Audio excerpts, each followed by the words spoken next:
नमस्ते जी। 8वीं श्रव्य कणिका दयानंद दिवाकर, इसके लेखक हैं आदित्य मुनि जी वानप्रस्थ। हम द्वितीय अध्याय में सिद्धपुर के मेले में शुद्ध चैतन्य ब्रह्मचारी का गमन, इस विषय को अभी आपको सुना रहे हैं। यह कार्तिक महीने का समय था। कार्तिक महीने की पूर्णिमा पर ही सिद्धपुर में मेला लगता है। यह तिथि संवत 1903 विक्रमी में 3 नवंबर 1846 ईस्वी मंगलवार को पड़ी थी। वहां भारत के भिन्न भिन्न स्थानों से योगी और योग सिद्ध पुरुषों का आगमन होता है। इसका प्राचीन नाम श्री स्थल था। यह प्राचीन काम्यक वन के अंतर्गत आता है। यहाँ महर्षि करदभ का आश्रम था। सांख्य दर्शन सूत्रकार कपिल का यह जन्मस्थली है। गुर्जर देश के राजा मूलराज सोलंकी का कार्य यहीं सिद्ध होने के कारण इसका सिद्धपुर नाम पड़ा था। उदिच्य प्रकाश ग्रंथ में लिखा है कि उत्तर भारत से बुलाए गए 1000 ब्राह्मणों में से मूलराज ने 21 ब्राह्मणों को छांटकर और आसनों पर बिठाकर उनका पूजन सत्कार किया था। इन आसनों पर बैठे हुए ब्राह्मणों में से चौथे आसन पर जो बैठे थे वह त्रिवाड़ी, उपाधिकारी, सामवेदी, दालभ्य गोत्री, पंचप्रवर और कौथुमी शाखा के थे। इसलिए करसनजी त्रिवाड़ी स्वामी दयानंद जी के पिता के सिद्धपुर आए हुए पूर्व पुरुषों में से पूर्वोक्त ब्राह्मण को प्रधान पुरुष समझना चाहिए। सामवेदी त्रिवाड़ी उपाधिधारी ब्राह्मणों की कुलदेवी महागौरी, कुलदेवता दिवेश्वर महादेव, गणपति, विघ्न विनायक और भैरव काल भैरव हैं। महर्षि दयानंद जी सरस्वती का जीवन चरित्र भाग 1 पृष्ठ संख्या 40। यह तीर्थ स्थान सरस्वती नदी के किनारे पर है। गुर्जर राज मूलराज सोलंकी तथा सिंधु राज जयसिंह ने यहाँ सरस्वती नदी के किनारे पर सिद्धपुर नामक तीर्थ स्थान में रुद्र महालय नाम का विशाल मंदिर बनवाया था। अलाउद्दीन खिलजी ने इसको नष्ट भ्रष्ट कर दिया था। अब वह मस्जिद रूप में है। सिद्धपुर में अति प्राचीन बहुत से मंदिर हैं। वहां नाना देशों से योगी, योग सिद्ध साधक लोग मेले में आते हैं। सिद्धपुर में योगी पुरुषों से मृत्युंजय करने के बारे में शुद्ध चैतन्य के मन की शंका का समाधान हो जाएगा। इसी संकल्प के साथ वह यहाँ कोट कांगड़ा से आया था। सिद्धपुर के मेले में आकर ब्रह्मचारी शुद्ध चैतन्य नीलकंठ महादेव मंदिर के स्थान पर ठहरा, जहां एक दंडी स्वामी और कुछ ब्रह्मचारी पहले से ही ठहरे हुए थे। उनका सत्संग करते हुए मेले में अन्यत्र भी जहां कहीं कोई महात्मा और पंडित सुन पड़ा, वहां उन सबके पास गया और उनका सत्संग किया। उधर कोट कांगड़ा में शुद्ध चैतन्य को जो वैरागी मिला था, उसका पत्र पाकर उसके पिताजी भी 4 सिपाहियों के साथ सिद्धपुर के मेले में आकर और खोज कर उसे नीलकंठ महादेव के मंदिर में पंडितों के बीच में बैठा हुआ धर दबोचा और उससे कहने लगे कि तू हमारे कुल में कलंक लगाने वाला पैदा हुआ है।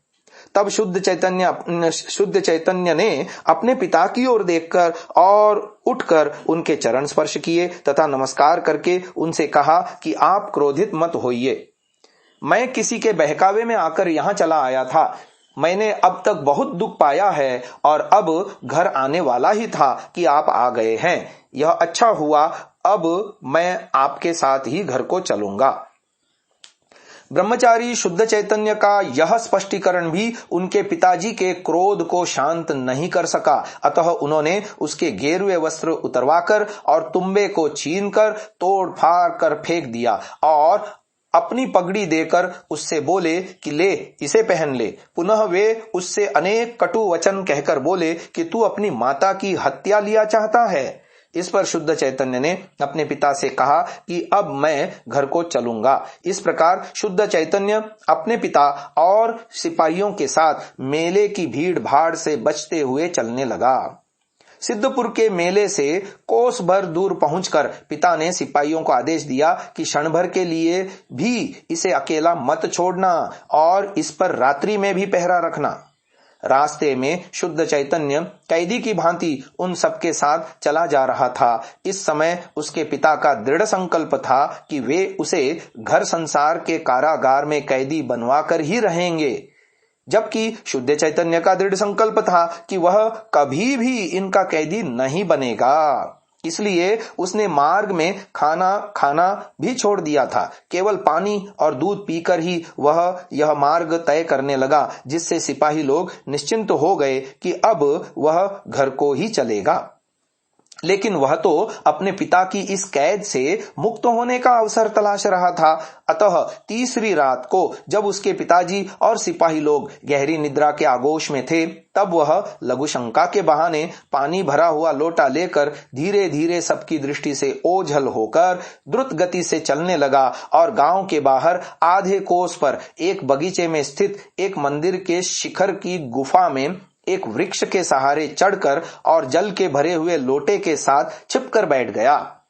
जब 4 बजे का समय हुआ तो उसने उन्हीं सिपाहियों में से एक को वहां के माली से कुछ पूछताछ करते हुए सुना। तब तो शुद्ध चैतन्य और भी दुबक कर छुप गया। उन सिपाहियों के इस प्रकार ढूंढ कर चले जाने के बाद भी शुद्ध चैतन्य उसी मंदिर के शिखर पर दिन भर भूखा बैठा रहा। जब अंधेरा हुआ तब 7 बजे रात्रि में शिखर पर से उतरकर सड़क को छोड़कर चलते चलते अहमदाबाद पहुंच गया। आगे बात आती है अहमदाबाद में। अहमदाबाद में पहुंचकर शुद्ध चैतन्य ने स्नान किया और कुछ चने खाकर पेट भर पानी पिया। सिद्धपुर से अहमदाबाद लगभग 100 किलोमीटर दक्षिण में स्थित है और वहां से टंकारा के मार्ग में मेहसाना और वीरम गांव पड़ते हैं, जिसके लिए सिद्धपुर से अहमदाबाद की ओर चलना पड़ता है। इस प्रकार 2 दिन से कुछ अधिक की यात्रा के उपरांत शुद्ध चैतन्य अहमदाबाद के काफी निकट पहुंच गया था। इसलिए वह अपने पिता की कैद से मुक्त होकर भी कम समय में ही एक गांव में चौथी रात बिताकर अहमदाबाद पहुंचने में सफल हो गया था।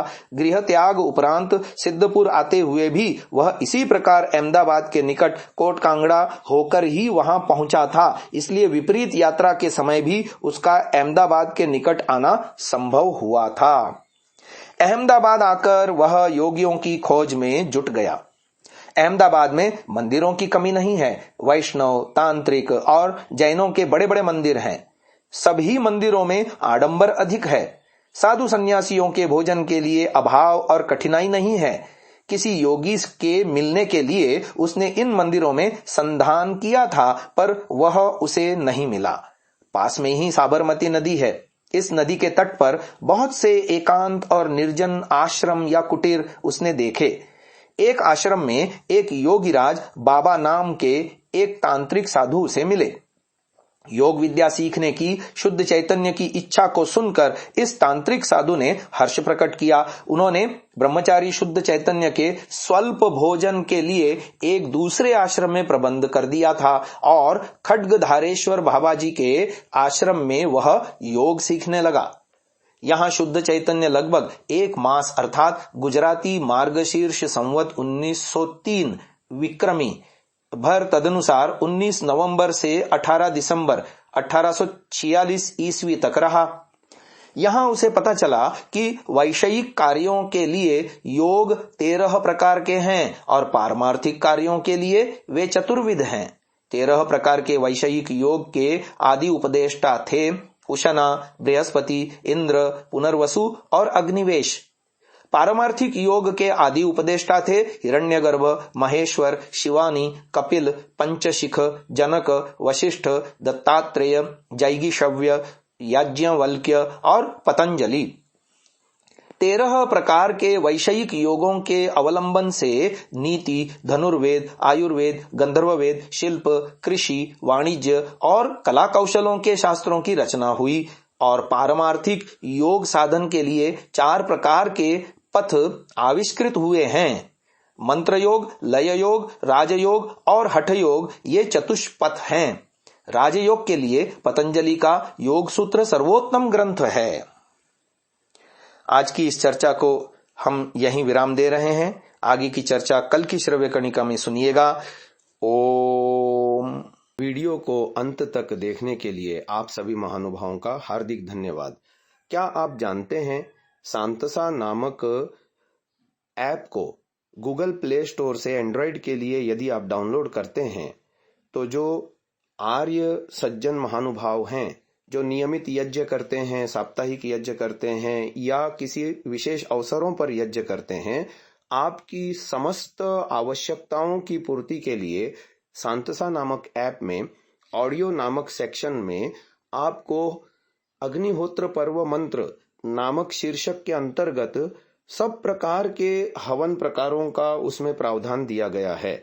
जैसे दैनिक हवन, सुबह और सायंकाल अलग अलग करने का हवन, या दोनों समय का एक ही समय में करने का हवन, साप्ताहिक हवन, आर्य समाज के साप्ताहिक सत्संगों में होने वाला हवन, विशेष अवसरों पर जैसे जन्म दिवस हुआ या अन्य कोई दिवस हुआ हवन, और आर्य पर्व पद्धति जो आर्य समाज में हर कहीं मनाई जाती है, प्रत्येक पर्व का अलग अलग हवन, यहाँ तक कि वृष्टि यज्ञ भी, तथा विशेष मांग पर जनता के हमने अंत्येष्टि संस्कार भी, उसका भी हवन हमने रिकॉर्ड करके ध्वनि मुद्रणालयों में ससंगीत उसमें हमने डाला है और आप इसका लाभ उठा सकते हैं। धन्यवाद। आज ही सांतसा ऐप एंड्रॉयड के लिए गूगल प्ले स्टोर से डाउनलोड करें, लाभ उठाएं। ओम।